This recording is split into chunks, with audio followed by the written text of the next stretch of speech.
Se está revisando el concepto de educación en Paulo Freire, que es de origen brasileño, nace en 1921 y muere en 1997. Uno de los más influyentes educadores teóricos de la educación del siglo XX, promueve una educación humanista que integra al individuo en su realidad nacional, define la educación como un proceso destinado no a la domesticación, sino a la liberación del individuo a través del desarrollo de su conciencia crítica.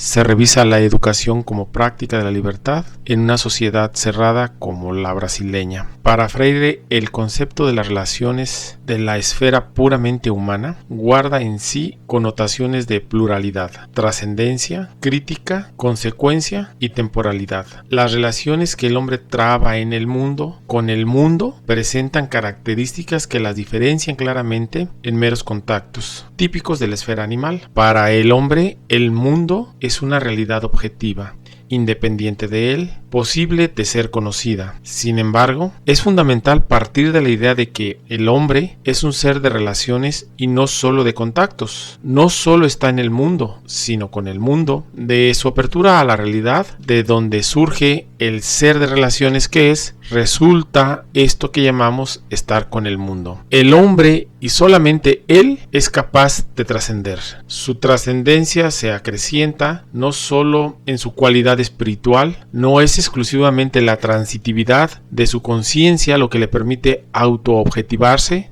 y a partir de ahí reconocer órbitas existenciales diferentes. Distinguir un yo de un no yo.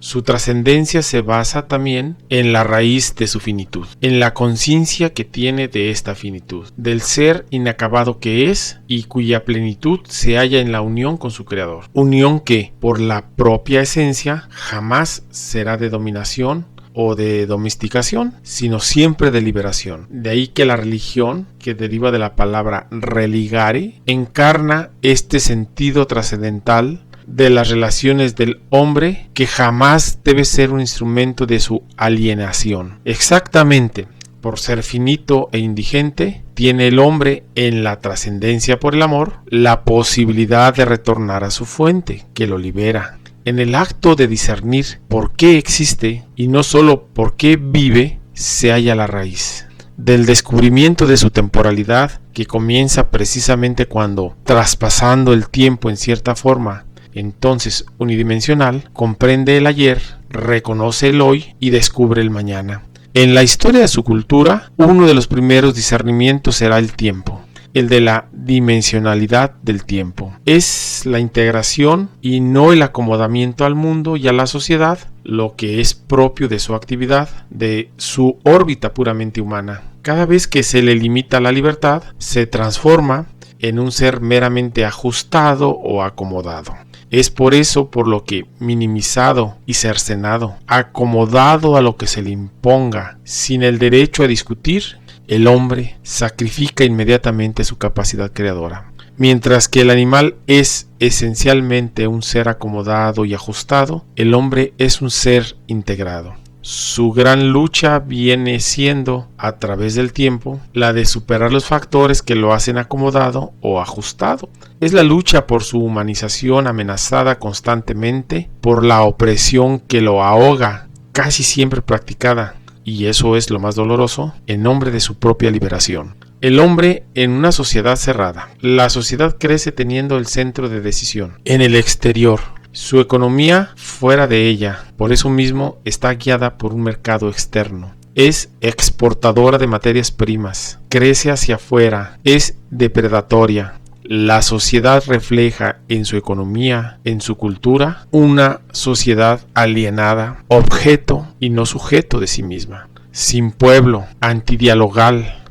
Dificulta la movilidad social vertical ascendente, no tiene vida urbana o, si la tiene, es precaria, con alarmantes índices de analfabetismo. Es atrasada y está guiada por una élite superpuesta a su mundo sin integrarse en él. La solución que las élites dan a los oprimidos es el asistencialismo. Hay una oposición a las soluciones asistencialistas porque tienen una doble contradicción. En primer lugar, contradicen la vocación natural de la persona, ser sujeto y no objeto. El asistencialismo hace de quien recibe la asistencia un objeto pasivo, sin posibilidad de participar en el proceso de su propia recuperación. En segundo lugar, contradicen el proceso de democratización fundamental. En el asistencialismo no hay responsabilidad, no hay decisión, solo hay gestos que revelan pasividad y domesticación. Gestos y actitudes. ¿Es esta falta de oportunidad para decidir y para participar responsablemente lo característico del asistencialismo, que lleva en sus soluciones una contradicción en cuanto a la vocación del hombre, a ser sujeto y a la democratización fundamental? Si te gustó, dale like, comparte y suscríbete.